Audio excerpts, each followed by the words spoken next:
Hello everyone, welcome to a new video. So today we're going to see how to make a potion of invisibility in Minecraft. If you find this useful, then please consider subscribing and liking the video. You need to do this in order to get invisible in the gameplay. So at first what you need to do is go to crafting table, and then put in blaze rod, and then blaze powder. You need to get a spider eye and put it into the crafting table with sugar and a brown mushroom so that you can get a fermented spider eye.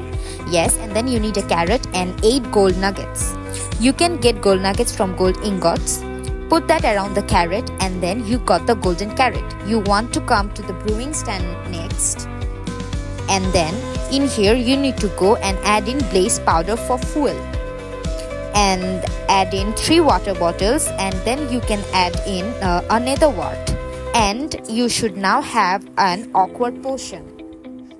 After that, add in your golden carrot, and then you can get a potion of night vision. But now add fermented spider eye so that you can have a potion of invisibility.